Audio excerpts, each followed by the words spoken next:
Welcome back, all of you. This particular part of the chapter is about the heresy of the paraphrase. There are a few references here where it becomes clear that this is kind of also a response to John Crow Ransom. So on page 1187, where he says, the truth of the matter is that all such formulations lead away from the center of the poem, not towards it. That the prose sense of the poem is not a rack on which the stuff of the poem is hung, that it does not represent. So that prose sense, remember when we read John Crow Ransom, his definition of poetry was poetry is prose escaping from itself, right? Trying not to be prose, and that we are supposed to find that prose content that the poem hides. And that's where he goes into that one of the suggestions is we could paraphrase the poem. And this one says, do not paraphrase the poem. We want to figure out why not. He's saying, okay, here is how I've read these poems.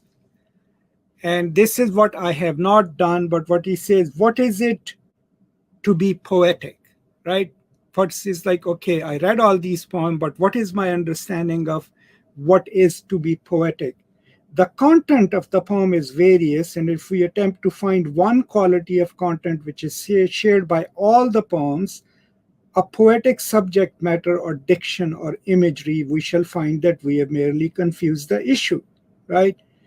So how do we define, if he's going to read 10 poems from 10 different time periods by 10 different poets, what is his idea if he's evaluating it? What is he considering poetic, right? So what he's saying is content by itself cannot be it. Pattern. We must draw a sharp distinction between the attractiveness or beauty of any particular item taken as such and the beauty of the poem considered as a whole. Unless one asserts the primacy of the pattern, a poem becomes merely a bouquet of intrinsically beautiful items, right? So he's saying, okay, to consider a poem, let's look at what's pattern, and then he reformulates it into structure, right? So, but though it is in terms of structure that we must describe poetry, the term structure is certainly not altogether satisfactory as a term. One means by it something far more internal than the metrical pattern says, or the sequence of images, right? So what does he mean by structure of a poem? The structure meant is a structure of meanings, evaluations, and interpretations, and the principle of unity which informs it seemed to be one of balancing and harmonizing connotations, attitudes, and meanings. That is what he means by the structure. Then he'll go on to say that in my evaluation of these poems, there are certain terms that prop up. Irony props up. Paradoxes prop up. Even though he acknowledges that necessarily doesn't carry the entire burden of reading a poem critically, but those are important tropes if you are going to read the structure of the poem in terms of what it does, how it is arranged, how the meaning. But what he then lists is that there are different mistakes that we make, right? And one of them is this idea that you can paraphrase the poem. So what does he have to say about, we can very properly use paraphrases as pointers and as shorthand references, provided that we know that what we are doing. So we could say that this is a poem about love, or this is a poem about loss, right? But we cannot take a paraphrase and then do an analysis of it, then write it. Why shouldn't we do that? What is his reason? Or why couldn't we abstract a part of the poem as its core concepts and then write about it? Because his argument is that then if you are abstracting something from the poem and then reading it, or creating a paraphrase of it, then it's not the poem itself. Then you are reading the meaning of a poem in an object that you yourself have created, right? So one argument for reading the poem carefully is that it has these tensions. It has irony. It has tensions built into it, which it may or may not resolve, right? If we abstract a part of it or paraphrase it, we are then not studying how that mechanism of structure works. And if we are not studying that, then we are not necessarily reading the poem, right? And that's his point. Careful attention to all the techniques and the symbols or whatever, metaphor, whatever you want to read it in the poem. How do all these parts inform each other? How do they resolve the inherent tensions in the poem, right? And how they bear upon each other, because that is the only way you can read a poem. That's what he's saying. So the truth of the poem would be revealed to us only, not the truth object or the prose object of the poem, because that would be a paraphrase or an act of abstraction. But the only way we will know the truth of the poem is when we read all its parts together sequentially and see, okay, here is the general plane of the poem, here is the ironic part of it, what is the irony against, right? And then the truth of the poem is the whole poem.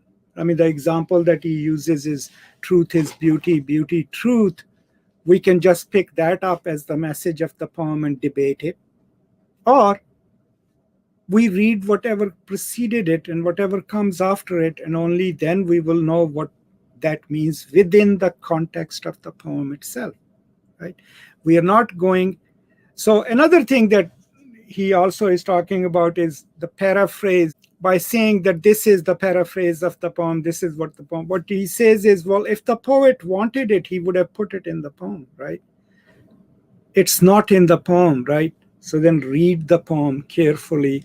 And that's why he goes through, okay, can we read it like a piece of music or like a piece of, what his idea is that, okay, if I were to give you a method, I will say read it like a drama, right? So what do we expect in a drama? A certain structure, certain tensions are built, there is a certain sequence.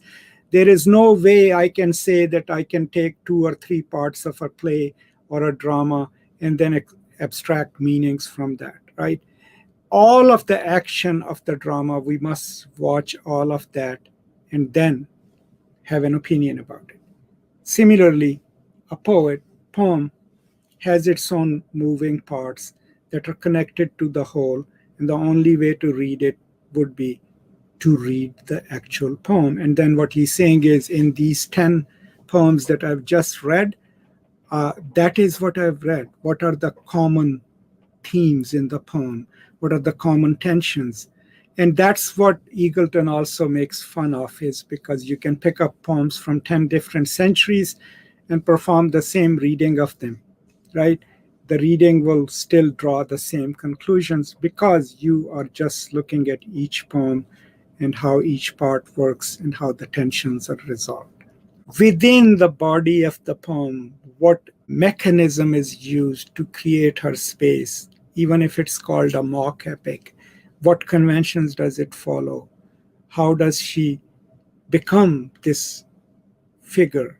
All of that has to be proven from within the poem itself. We've read John Crow Ransom, and we learned from him that here are the 6 things not to do, right? So he's trying to draw us away from historical, materialistic criticism, anything that can be considered philosophical, non-scientific, and that makes reading of poetry or criticism into a specialized subject. And then towards the end, he gives us, by way of a method, okay, here is what a poem is trying to do. It's prose escaping from its prose concept, its prose tissue, prose core. And one way of reading would be to find that prose tissue and see what devices are used to hide it. Or that's where he also suggests about the paraphrase, right? Here then we hear another one of his own contemporaries and friends telling us why not to paraphrase. So increasingly, these people are working towards making critical readings of poetry, of course, more technical, right? But also apparently more objective. So if you make sure that you read the whole poem carefully, then you already know that you're moving from one part to another. The poem is an organic whole, and the only way you will find the truth of the poem is by staying on the page, by reading the poem carefully. Yeah, you will go into what it alludes to. You can also read the metaphoricity of it. But another thing that he's criticizing here is some critics say, okay, let's focus on the rational core of the poem. So whatever thought processes are involved there, the rationality, and then they would jettison the sentimental aspects of it or affect of it, or otherwise some will focus on the affect and take. And so think of it, how many times you were taught, okay, in order to read a poem, first separate the literal from the metaphorical, right? And if we separate the literal from the metaphorical, we will first understand the literal, and then it will make it easier for us to read the allegorical part of the poem. And he's saying, don't do that. Don't make that distinction, right? Just read the whole poem carefully. You read the meter, you read the rhyme scheme, the metaphors that are being used, but then the poem itself is its own reference. So whatever you want to claim about a certain verse, it's obviously connected to the part that came before it, and it is obviously going to the next part. And if you get to the last lines, they are not necessarily the conclusion, because all the lines are in them, and maybe the poem will refer back to itself. So that's the important part of it.